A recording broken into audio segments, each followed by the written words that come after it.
राज्यसभेवरून महाविकास आघाडीत धुसफूस सुरू झाली आहे। आदित्य ठाकरे यांनी देखील आपला पक्ष राज्यसभेसाठी आग्रही असल्याचं सूचक ट्विट केलं होतं आणि त्यामध्येच संजय राऊत वारंवार राज्यसभेसाठी शरद पवारांसाठी आग्रही दिसत आहेत। त्यामुळे आता राज्यसभेवरून महाविकास आघाडीत संघर्ष निर्माण होण्याची शक्यता आहे। माननीय शरद पवार साहेबांशी जेव्हा माझी चर्चा झाली तेव्हा त्यांनी आपली भूमिका आणि इच्छा व्यक्त केली, होय मी राज्यसभेत जाणार आहे। सर्वाधिक मोठा पक्ष म्हणून पहिला हक्क हा शिवसेनेचा, हे आधी स्वीकारलं पाहिजे। राज्यसभेच्या निवडणुकीमध्ये उभाटा गटामध्ये संजय राऊत यांचा वेगळा गट झालाय आणि आदित्य ठाकरे यांचा वेगळा गट झालाय। येत्या 16 मार्चला महाराष्ट्रातील राज्यसभेच्या 7 जागांसाठी निवडणूक होणार आहे। महाराष्ट्रातील 7 जागांसाठी होणारी ही निवडणूक राजकीय दृष्ट्या महत्त्वाची मानली जाते। राज्यसभेवरून मवियात धुसफूस सुरू झाल्याचे दिसतंय। विशेषतः शिवसेना उद्धव बाळासाहेब ठाकरे पक्षामध्येच एकमत दिसत नाहीये। महाराष्ट्रातील संख्याबळ पाहता 7 पैकी 5 जागांवर सत्ताधारी महायुतीचे खासदार विजयी होतील, तर उरलेल्या 2 जागा मवियाच्या वाट्याला जाणार आहेत। दोन्ही जागा शिवसेना उद्धव बाळासाहेब ठाकरे पक्षाच्या असल्याचा दावा आमदार आदित्य ठाकरेंनी केलाय।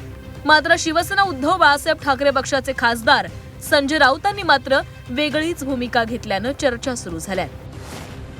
संख्याबळ पाहता आणि राज्यसभेमध्ये संजय राऊत आणि प्रियंका चतुर्वेदी हे देत असलेला लढा पाहता शिवसेना उद्धव बाळासाहेब ठाकरे पक्षाचे 2 खासदार राज्यसभेमध्ये असणं गरजेचं आहे।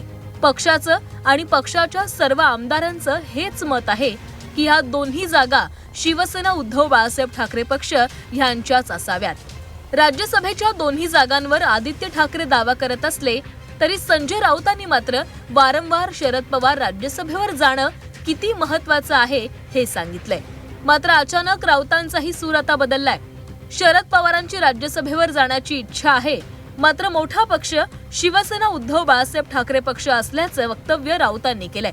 त्यामुळे शिवसेना उद्धव बाळासाहेब ठाकरे पक्षामध्येच एकवाक्यता नसल्यानं गोंधळ दिसतोय।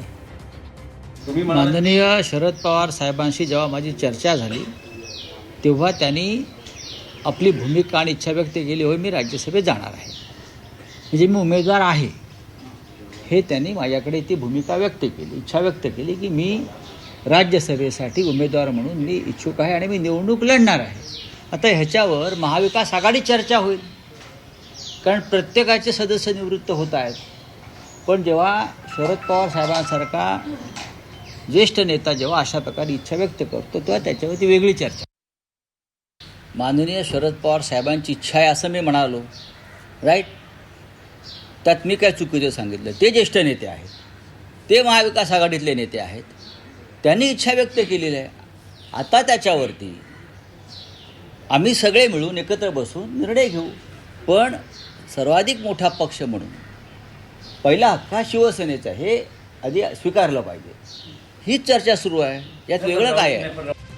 शिवसेना उद्धव बाळासाहेब ठाकरे पक्षामधील या मतमतांतरांमुळे भाजपनं जोरदार टीका केली आहे। शिवसेना उद्धव बाळासाहेब ठाकरे पक्षामध्ये राऊत आणि आदित्य ठाकरे असे 2 गट पडल्याची टीका नवनाथ बन यांनी केली आहे। राज्यसभेच्या निवडणुकीमध्ये उभाटा गटामध्ये संजय राऊत यांचा वेगळा गट झालाय आणि आदित्य ठाकरे यांचा वेगळा गट झालाय। आदित्य ठाकरे यांची इच्छा आहे की प्रियंका चतुर्वेदी पुन्हा राज्यसभेमध्ये निवडून गेला पाहिजे, परंतु संजय राऊत यांना प्रियंका चतुर्वेदी या राज्यसभेत जाऊ नये यासाठी ते पूर्णपणे प्रयत्न करतात आणि त्याचमुळं संजय राऊत हे शरद पवार साहेबांचं नाव पुढे करून आदित्य ठाकरे यांचा पत्ता कट करण्याचं काम करतायत।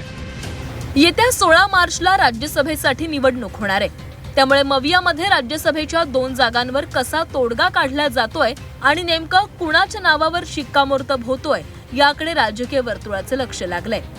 ब्युरो रिपोर्ट, झी 24 तास।